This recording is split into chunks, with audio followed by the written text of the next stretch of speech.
سلام به همه کلکسیونرها و علاقمندان به زبان، به ویژه زبان و ادب روسی.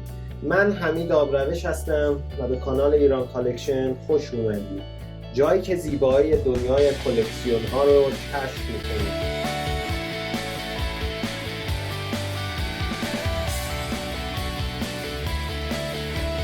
امروز یه آیتم خاص و کمیاب براتون آوردم، یه فرهنگ لغت قدیمی فارسی به روسی.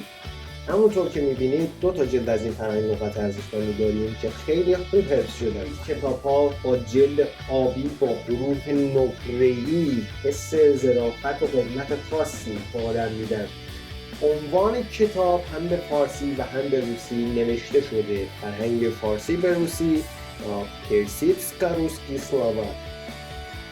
روی جلد هم می‌بینیم که این کتاب شامل 2 جلد میشه، یعنی جلد اول و جلد دوم، که 2 جلد سری کامل این کتاب هستند. و اما اطلاعات جذابتر راجع به این کتاب ها، اجازه بدید با هم دیگه نگاه به داخل کتاب ها بندازیم.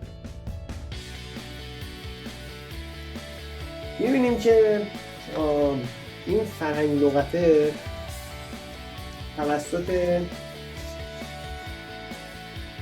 همونطور که مشاهده میکنید اینجا هم نوشته شده، یعنی قسمت به روسی نوشته شده و قسمت به فارسی.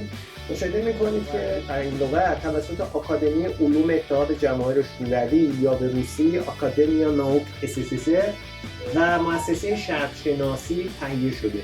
ناشر کتاب هم انتشارات دانشنامه شوروی است و در سال 1970 در مسکو به چاپ رسیده. این اطلاع نشون میده که این کتاب حاصل یک کار پژوهشی جدی و دقیق بوده و به عنوان یک مرجع معتبر در زمان خودش شناخته میشده. همچنین با توجه به اینکه این کتاب در مسکو چاپ شده، احتمالاً برای مخاطب روسی زبان تهیه شده و تمرکزش روی ترجمه کلمات فارسی به روسی هست.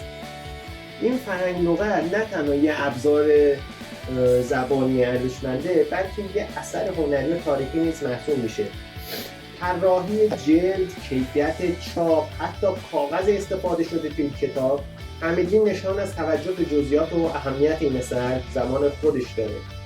این فرهنگ لغت فارسی به روسی یه اثر تاریخی قابل توجهی که مسیرهای به هم پیوسته 2 فرهنگ بزرگ رو نشون میده. این کتاب یادآور قدرت زبان برای ارتباط بین مردم و تقویت درک متقابل در بین مرزهاست. اگه به زبانشناسی، تاریخ یا کتاب‌های قدیمی زیبا علاقه دارید، این فرهنگ لغت واقعاً یک گنجینه است. از اینکه با من همراه بودید ممنونم. اگه از این ویدیو لذت بردید لطفاً لایک کنید، کانال ما رو سابسکرایب کنید و زنگوله رو بزنید تا ویدیوهای بعدی رو از دست ندید.